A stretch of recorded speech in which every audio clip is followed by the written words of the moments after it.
Hello, my name's Alison Porter from Swansea University, and I'm going to be talking about emergency admission risk prediction tools in primary care to reduce emergency admissions to hospital, the gap between evidence and practice.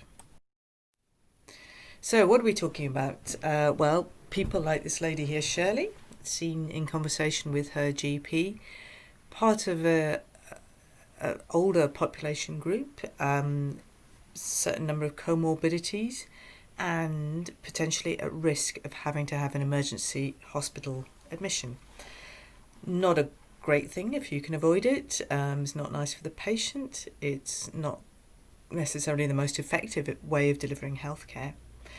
So one approach to dealing with this is to go, well, okay, if we can find the people who are at the highest risk of hospital admission, maybe we can step in and do something to reduce that risk with intelligently targeted interventions, which are going to go some way to improve care and reduce costs, avoid those emergency admissions and bed days.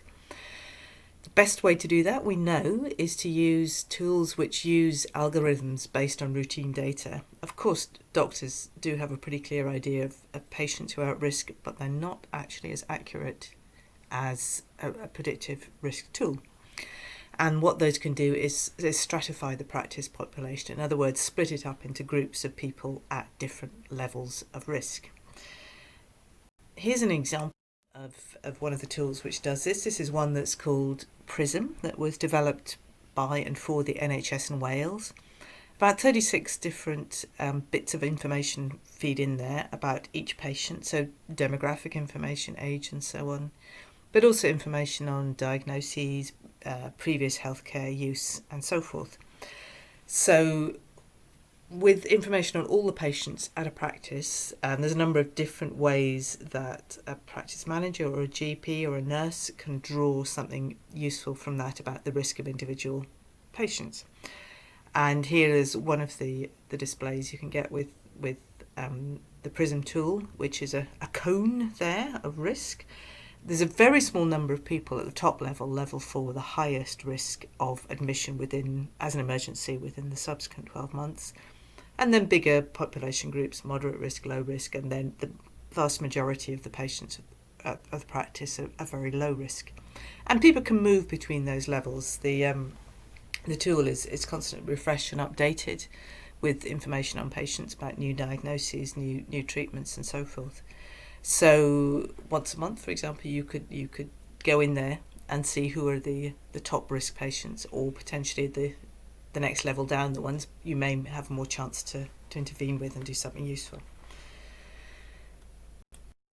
So we evaluated the impact of that particular tool, the Prism tool, in a study we call Prismatic, the Predictive Risk Stratification Model, a randomised step wedge trial in primary care.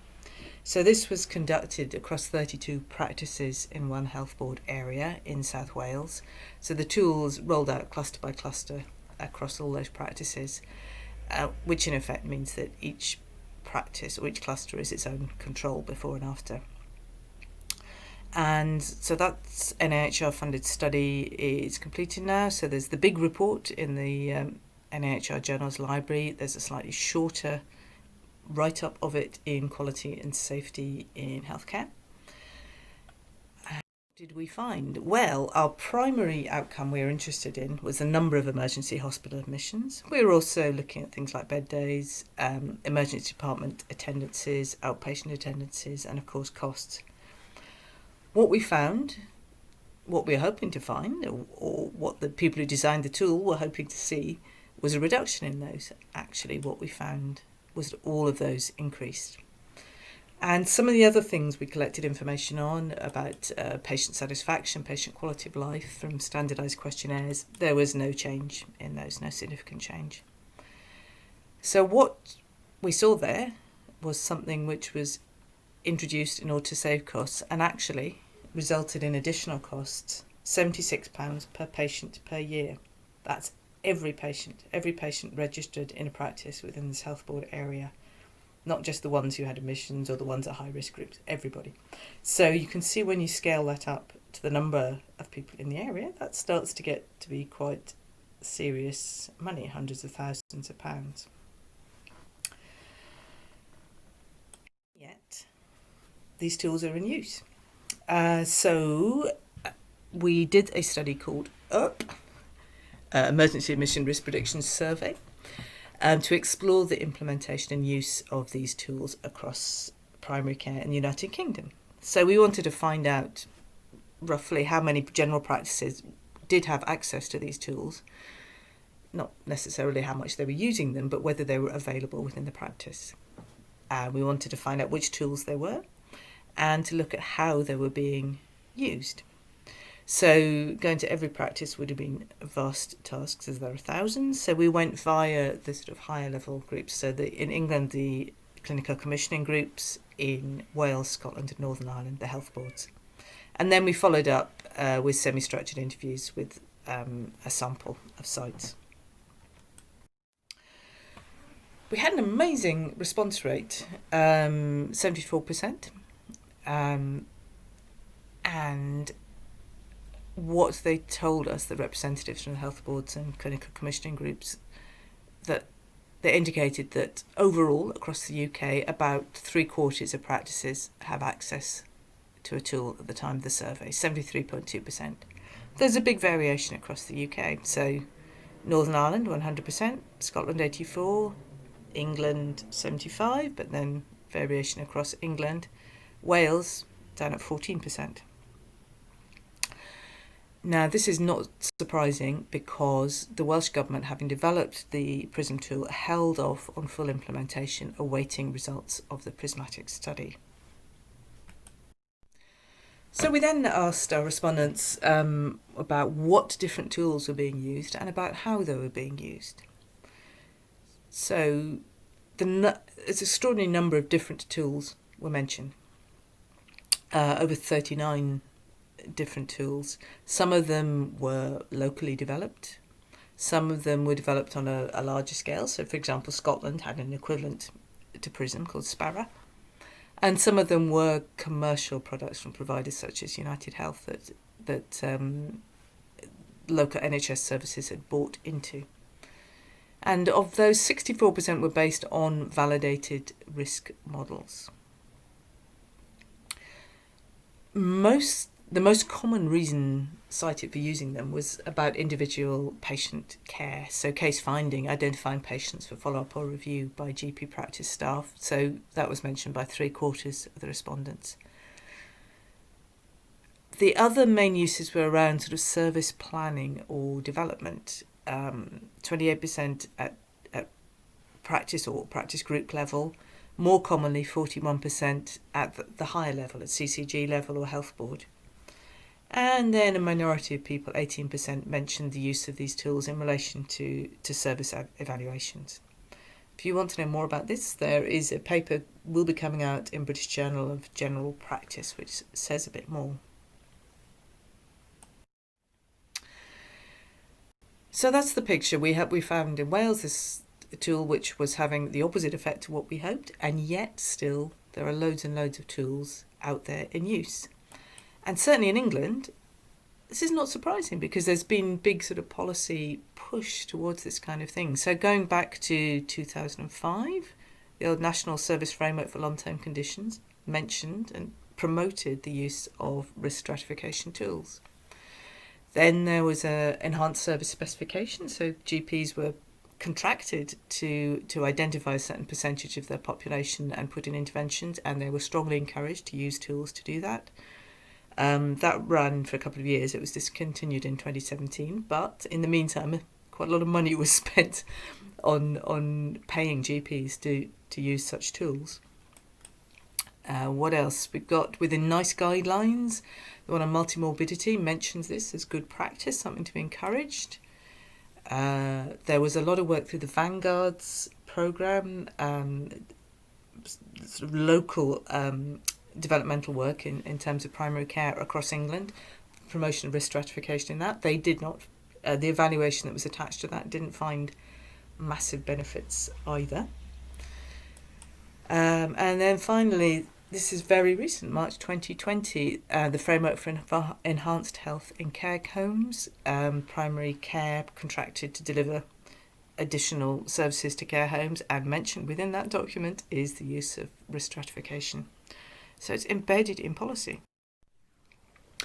Meanwhile, in Wales, as I mentioned, the Welsh Government was waiting for research evidence to inform decisions about future use. So they didn't go ahead with the full rollout of the Prism tool. And we estimate, modelling from our trial and survey findings, that this non-implementation in Wales has avoided an estimated 30,000 additional admissions to hospital, 162,000 bed days and £200 million per year. Now, of course, it's possible that those additional admissions, additional bed days were needed. It may just be that use of the tool is uncovering need that would otherwise go hidden. It's not unambiguous. But since the stated aim of the tool was to bring about reductions in those things, it's quite a significant finding. So why might there be this gap between evidence and practice, certainly what's going on in other parts of the UK? Well, firstly, I guess money's already invested. There was a lot of interest in this kind of thing before there was any research evidence to support the implementation of risk stratification tools.